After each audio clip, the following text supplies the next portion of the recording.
माँ शेरावाली, माँ शेरावाली, माँ शेरावाली, माँ शेरावाली। अहाँ के मंदिर में भीड़ लागई भारी। माँ शेरावाली, माँ शेरावाली, माँ शेरावाली, माँ शेरावाली। अहाँ के मंदिर में भीड़ लागई भारी। माँ शेरावाली, माँ शेरावाली, माँ शेरावाली, माँ शेरावाली, माँ शेरावाली, माँ शेरावाली। DJ Sumit Satish रैमा, DJ Sumit Satish रैमा। अभी आप सुन रहे हैं अन्नू रिकॉर्डिंग स्टूडियो निर्वापुर से।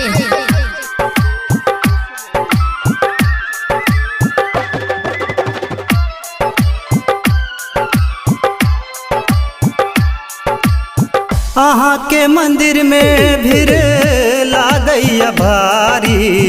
केयो आबे पैदल त केयो मोटर गाड़ी। हे अहाँ के मंदिर में भीड़ लाग भारी। केयो आबे पैदल त केयो मोटर गाड़ी। अहाँ के शरण में बन के पुजारी। माँ शेरावाली, माँ शेरावाली, माँ शेरावाली, माँ शेरावाली, माँ शेरावाली, माँ Sherawali. DJ Sumit Satish रैमा, DJ Sumit Satish रैमा, DJ Sumit Satish रैमा, DJ Sumit Satish रैमा।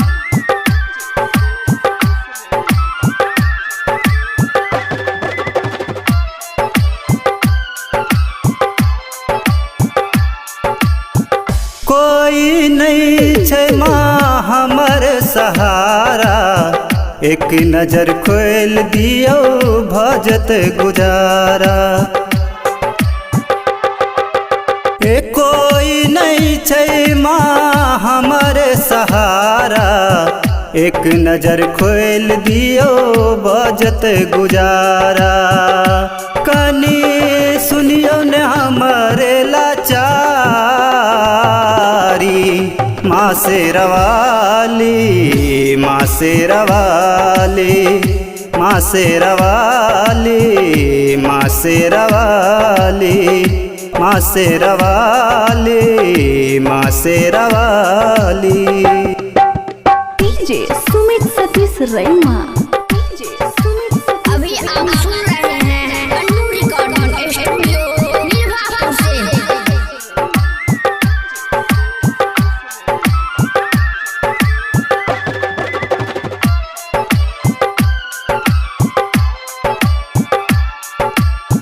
बाघ सवारी माँ लागई भारी। महिषासुर के मार के मिटेलो अत्याचारी। बाघ सवारी माँ लागई भारी।